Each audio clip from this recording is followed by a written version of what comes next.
Rome. Rome Series Book 1 by Kimberly Adams. Narrated by Kelli Taker. Prologue. July 14th, 1995. West sailed past another mile marker on Route 77 as the sun set on a record-hot day. REM was finishing up their song on his SUV radio about the end of the world. He exhaled, gripping the steering wheel as he sped past a cop. Glancing in the rearview mirror, he watched as the cruiser inched forward and flashed his lights. He ignored the brake, but lifted his foot from the gas. The end of the world, he sighed, trying to clear his head. "We're nowhere near the end if you ask me," the DJ chortled. "The news today talked about a new invention. It's called an MP3, a high-quality digital recording of a song. Are you ready for your future? Well, let's hear what TLC has to say about that." Waterfalls began for the 9th time that day, and he punched the radio dial to off. The heat drugged his mind. He cranked the window down an inch more, and the instant vacuum pulled the scent of baby powder from his body. He recognized the smell, and his chest clenched involuntarily, sending bile into his throat. Violet. "She's better off not knowing me." He repeated this familiar mantra as he remembered the infant's deep blue eyes, so like his own. Her tuft of blonde hair felt like silk against his cheek. When he nuzzled her bare belly, a kitten-like mule grew to a genuine giggle, a reward that occupied him for hours. Resentment boiled for her, the one that he was charged with finding again and again. Growling, he reached between his shoulder blades and pulled his white t-shirt over his head in one fluid motion. West met Laurel the year before in a coffee house just outside Charleston, West Virginia.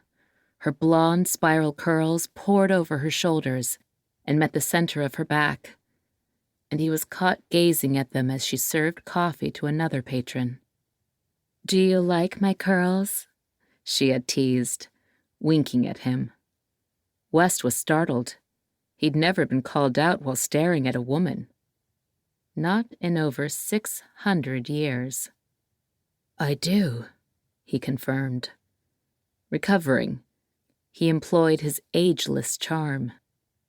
"Are they real?" She chuckled smartly, settling the coffee pot back into the warmer. "Really real. My dad called me Shirl, for Shirley Temple, when I was growing up." "Oh, yeah?" He grinned, crossing his arms over his broad chest. His biceps flexed naturally, the gesture creating a challenging flirtation that he was sure that this girl would be unable to resist. "Do you sing and dance as well, Shirl?" She quirked a dark blonde eyebrow and walked closer to his table. Eyes the color of an early spring sky stared him down. "Depends on the audience, sir." Laurel became his wife within a month. He built a cabin for them less than a mile from the main road in Jefferson, near the Kanawha River. She continued working at the coffee shop while he fixed cars for a local mechanic. Their time in the woods was a paradox in his mind. He had begun to rationalize his immortality. He had at least another 5 to 10 years, depending on how fast she aged, before she'd realize that he wasn't aging. If he told her, would she understand? When Violet entered the world, West watched Laurel change in a way he'd never expected. She refused to hold the baby and would cry for hours. West changed the infant, fed her, and cared for her regularly, until he lost his own job. The cabin was paid off, but hospital bills and living expenses loomed before him. He begged her to see a doctor, but she refused. For 5 long months, Laurel existed in the cabin, barely able to care for herself. One day, he found her standing by the crib, gazing down at their 5-month-old daughter she'd never held. West recalled the morning with revulsion. The sound of death had been in the air.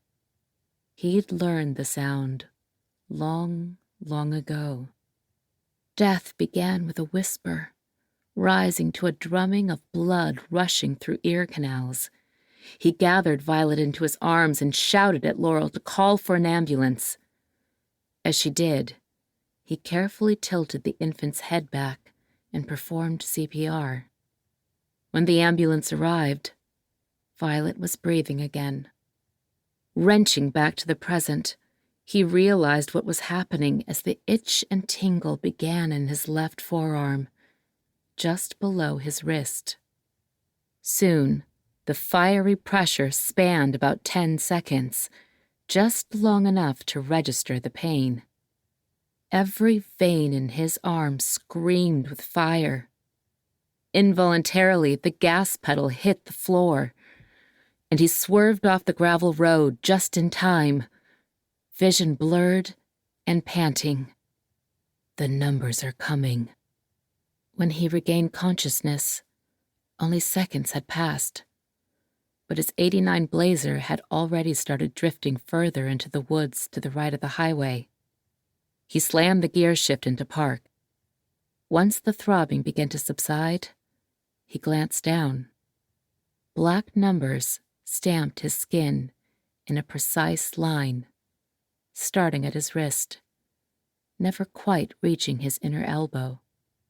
They read in the traditional left-to-right English characters, each digit no more than a half-inch in height. He gasped for air, brushing the back of his damp forehead with his shoulder. "Please, let it be the United States," he thought, lifting his arm. 41.7724-81.049576.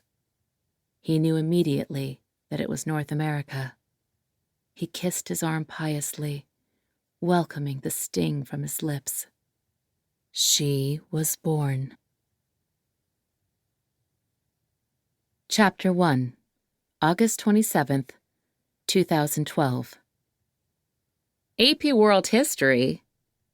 Morgan bit into a green apple, rolling her eyes.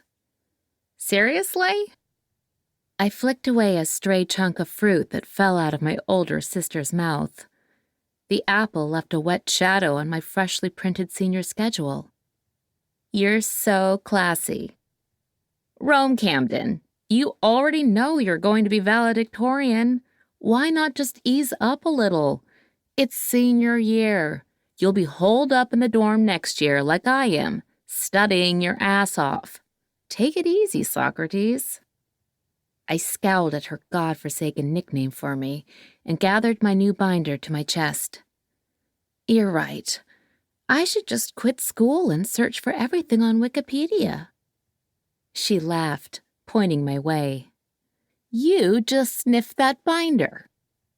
I tried to slap her shoulder, but she jumped an inch to the left, just in time. I did not sniff my binder.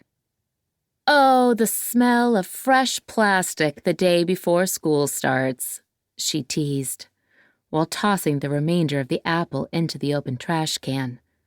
She continued to dash just out of my reach. Would you stand still so I can hit you? I demanded, feigned anger breaking into giggles. Morgan obliged, and together we fell to the couch in a fit of laughter. Aw, we're like a Hallmark Channel movie. She sighed and grabbed her car keys and cell phone from the coffee table. All right, sis. I'm going back to campus.